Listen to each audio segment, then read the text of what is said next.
Merci d'écouter Radio J. Alors en ce mois de janvier, bien, on évoque beaucoup sur Radio J en ce moment et c'est notre devoir et c'est normal. On évoque beaucoup la Seconde Guerre mondiale, la période de la Shoah et ce qui en a résulté. Nélou Cohn, bonjour. Bonjour. Alors nous étions déjà ensemble hier. Je rappelle que vous êtes directeur d'antenne de Radio J, que vous êtes réalisateur du documentaire La mort en face, le programme de Yash. Et nous avons un invité ce matin qui est en ligne avec nous. Il s'agit de Carole Iancu, historien et directeur du Centre de recherche et d'études juives et hébraïques de Montpellier. Carole Iancu, bonjour. Bonjour. Alors, nous allons évoquer dans quelques instants, avec vous et avec Nélou Cohn, le pogrom de Bucarest. Mais juste avant, Nélou, on s'était promis de dire quelques mots. Il y a quelques instants sur Radio J, Samuel Lejoyeux, président de l'UEJF, a donné l'opinion de l'UEJF sur le cas Zemmour. Et on avait une info à donner qui nous tient à cœur. C'était en fait... On avait préparé hier le dossier puisque oui. on a reçu Émile Weiss. Bien sûr. Pour ses projections à ce moment au mémorial de la Shoah.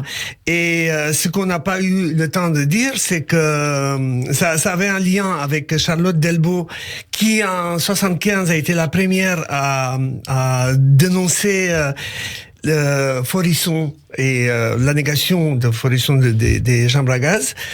Et l'homme qui prépare les législatives aujourd'hui pour le compte d'Éric Zemmour est le neveu de Robert Forisson. Le neveu, c'est pas grave d'être le neveu d'un. Mais c'est un neveu qui n'a jamais rompu avec le négationnisme de son oncle et qui assurait que les chambres à gaz n'avaient pas existé.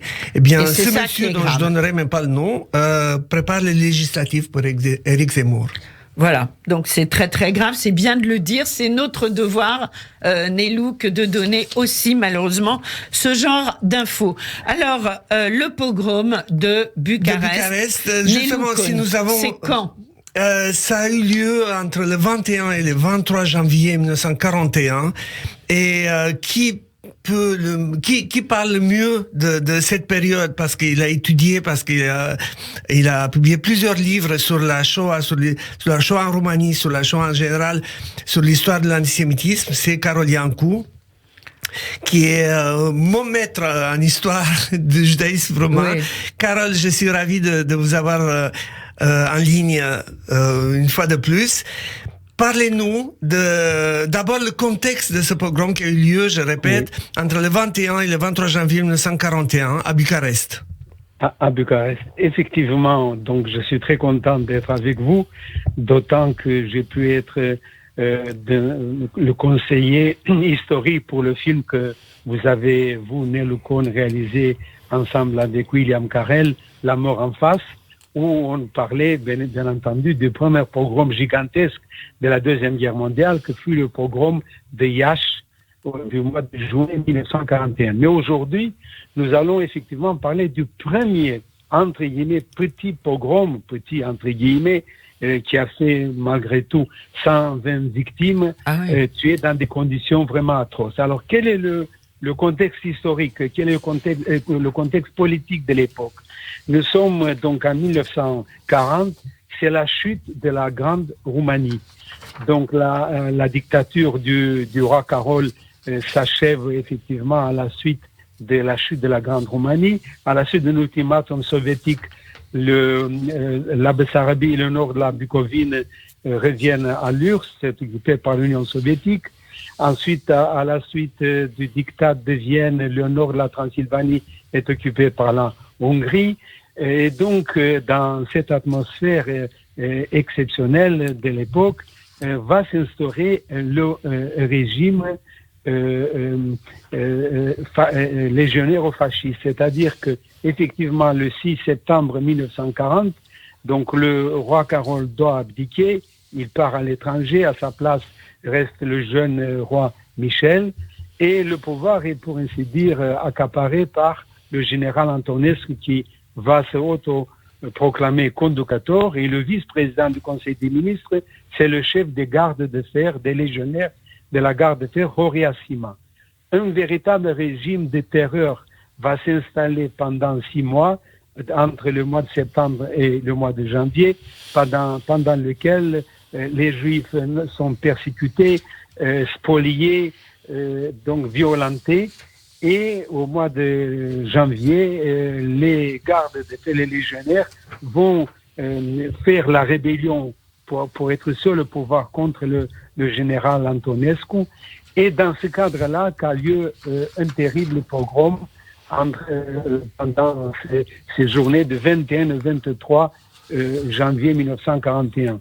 Plus de environ 1200 maisons ont été détruites, 25 synagogues brûlées, donc la grande et belle synagogue, Kahal Grande, synagogue séparate de Bucarest. Et les Juifs donc sont effectivement dans des chambres de torture et plusieurs dizaines envoyés vers la forêt de Jilava, donc en camion près de Bucarest, où ils sont fusillés, assassinés et laissés dans la neige. Dans ce cadre-là, peut-être on va rappeler un événement tout à fait exceptionnel et émouvant. Le rabbin Zvi Gutman et ses 2 fils ont été fusillés. Et les fils de rabbin Gutman sont morts et lui, il a échappé à une première fusillade. Il a été de nouveau fusillé, il a échappé à une deuxième fusillade, mais effectivement, ensuite, il a été torturé. Il faut dire que pendant ces journées, l'épouse du grand rabbin de l'époque, Sarah Safran, a été arrêtée et avec un courage exceptionnel, elle a réussi à se faire libérer des mains de ces tortionnaires. Le grand rabbin Alexandre Safran a pu échapper et 1 mois plus tard, il a effectivement prononcé un discours tout à fait émouvant et exceptionnel dans la grande synagogue de Bucarest au Temple Choral. Et si vous permettez, c'est juste quelques mots, je vais les citer, parce qu'à l'époque, on n'utilisait même pas le mot de pogrom, c'était l'autocensure des événements terribles. Voilà ce qu'il nous dit le grand rabbin Safran. Kedoshim de ma communauté, être cher et saint, nous pleurons vos dépouilles qui ont rejoint les dépouilles des justes d'Israël. Nous pleurons les jeunes dont la vie impétueuse fut brusquement éteinte. Nous pleurons les enfants dont les pas s'étaient pieusement dirigés vers la demeure du Seigneur pour y réciter le Kaddish, la prière des morts à la mémoire de leurs parents, et qui, aux accents de glorifier et béni soit le nom du Seigneur, ont rejoint pour toujours ceux qu'ils venaient d'invoquer. Nous pleurons les fils assassinés alors qu'ils célébraient l'anniversaire de la mort de leurs parents, établissant ainsi une tragique correspondance dans l'histoire de leur famille. Nous pleurons ces âmes douces et aimantes, brisées alors qu'elles servaient la communauté. Voilà donc les paroles de l'ancien grand rabbin Alexandre Safran suite à ce pogrom. Il faut dire que une fois que la rébellion a été matée, les légionnaires sont allés en Allemagne parce que le Reich les a accueillis, bien sûr, et le Reich l'Allemagne a accepté de jouer le jeu d'accord avec Antonescu parce qu'il avait besoin de l'armée roumaine pour la guerre contre l'Union soviétique. L'antisémitisme continue dans les mois qui suivent et avec des spoliations, l'étoile jaune, tout ça c'est bien connu. Et au mois de juin 1941 aura lieu malheureusement le premier pogrom gigantesque de la Deuxième Guerre mondiale, plus de 13 000 juifs assassinés dans la ville et dans les 2 trains de la mort dont parle le film de La mort en face de Nelu Cohn et William Carell. Monsieur Iancu, le pogrom de Bucarest n'est pas un effet secondaire de ce coup d'État des légionnaires, mais c'est un événement majeur de ce coup d'État, puisque ça a servi d'alibi en quelque sorte. Les légionnaires se sont servis de ce pogrom pour montrer que eux ils vont plus loin et que Antonescu, je mets des guillemets, était mou face aux Juifs. Or, Antonescu avait exactement les mêmes objectifs, le dépouillement des Juifs, sauf que lui il voulait le faire doucement. Il y a une fameuse déclaration qu'il avait fait en Conseil des ministres en disant aux autres ministres, pensez-vous qu'on peut se passer des Juifs, évidemment, il n'en parle pas le mot juif, mais Yupin. Pensez-vous qu'on peut se passer des Juifs tout de suite? Il faut qu'on prenne le temps. En fait, il voulait romaniser absolument toutes les entreprises et les dépouiller petit à petit. Et le désaccord venait des légionnaires que eux ils voulaient faire ça tout de suite. Et en fait, le 14 janvier 41, le maréchal Antonescu a eu une rencontre avec Hitler en Allemagne. Et grosso modo, il dit à Hitler, qu'est-ce que vous choisissez? Moi, l'ordre, ou eux, des fanatiques? Et Hitler lui aurait dit, on fait pas une guerre avec des fanatiques, il faut s'en débarrasser. Oui, effectivement, vous avez parfaitement raison. Il y a eu déjà plusieurs rencontres entre Hitler et le général Antonescu. Et donc, ce qu'il faut souligner, c'est que ce n'est pas un événement ponctuel, ce qui est arrivé avec ces premiers pogroms de Bucarest. Depuis le mois de juin, effectivement, il y a eu très fort. Depuis le mois de juin, il y a eu un premier pogrom fin juin, début juillet 41. 200 Juifs ont été tués à Dorohoi, dans une ville au nord de la Moldavie. Ça, effectivement, il faut dire que lorsque la Roumanie a dû céder la Bessarabie et la Bucovine, et il y a eu des événements terribles, et vous avez raison de rappeler le premier pogrom qui a eu lieu donc dans la ville de Dorohoi, où presque 200 Juifs ont été assassinés par des soldats qui revenaient des territoires cédés. Voilà, et entre juin 40 et janvier 41, plusieurs centaines de Juifs ont été tués, mais dans une ville, 9 Juifs, dans une autre ville, 20 Juifs. Il y a eu beaucoup de Juifs qui ont été jetés des trains. Jetés des trains en marche, absolument. Il y a eu déjà une situation vraiment terrible qui va culminer avec ce pogrom de Bucarest. Pogrom durant lequel, il faut le rappeler, il y a eu des affrontements entre l'armée roumaine et les légionnaires. L'armée roumaine n'est pas intervenue pour protéger des Juifs à aucun moment. Les légionnaires, ils ont torturé, ils ont tué comme ils ont voulu, mais il y a eu des escarmouches entre l'armée roumaine et les légionnaires. Il y a eu 200 légionnaires qui ont été tués et 30 soldats. Oui, là vous avez raison. Je vois que vous avez effectivement bien appris ces événements. J'étais à l'école de Karoliancu. Je ne vais que citer vos travaux. Oui, et vous avez parfaitement raison. Il faut rappeler ces choses-là, surtout dans le contexte où il y a un fort négationnisme qui se développe partout en Europe.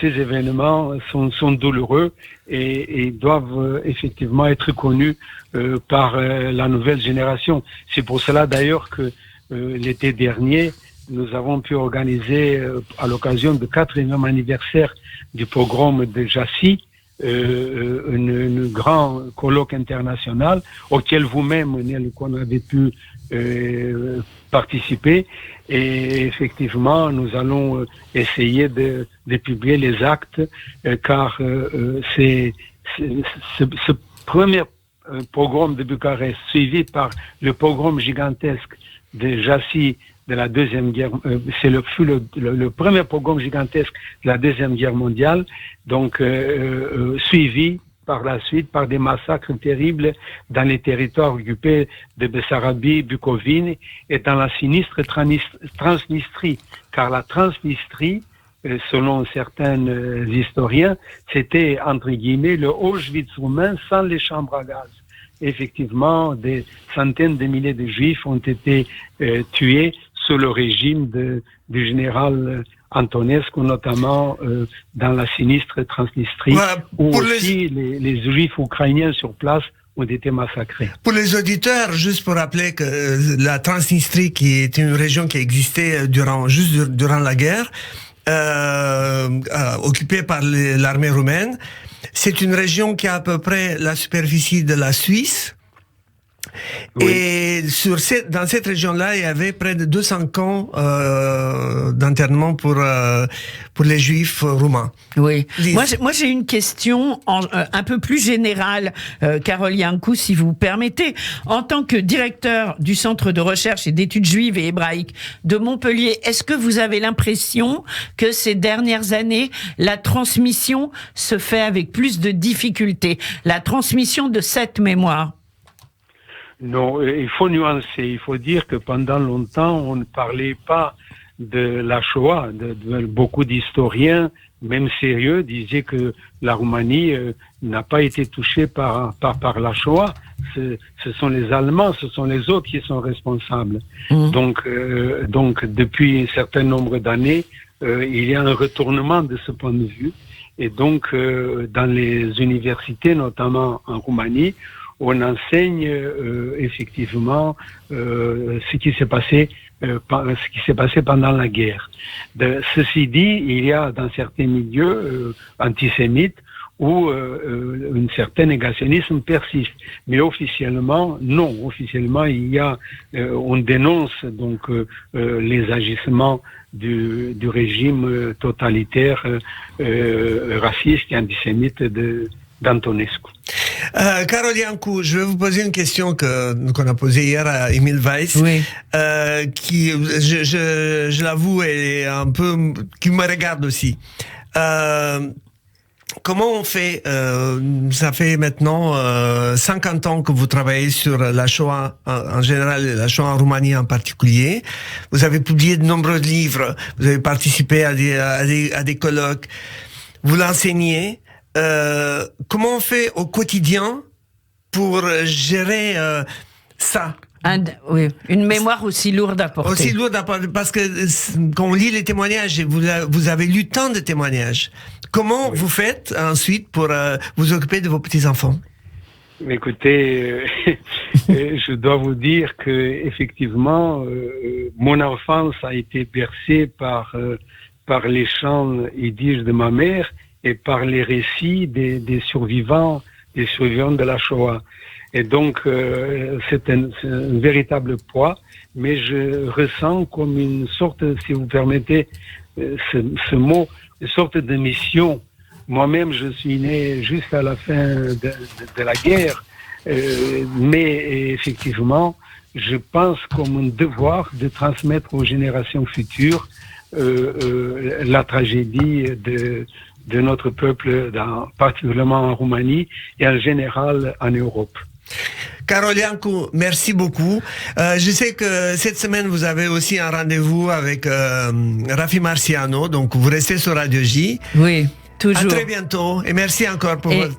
C'est moi qui vous remercie et bravo pour ce que vous faites sur Radio J. À bientôt. Merci et merci à vous Nelou Cohn pour cette brillante interview qui nous donne tant d'infos dont on a besoin, c'est le moins qu'on puisse en dire en ce moment. Merci beaucoup.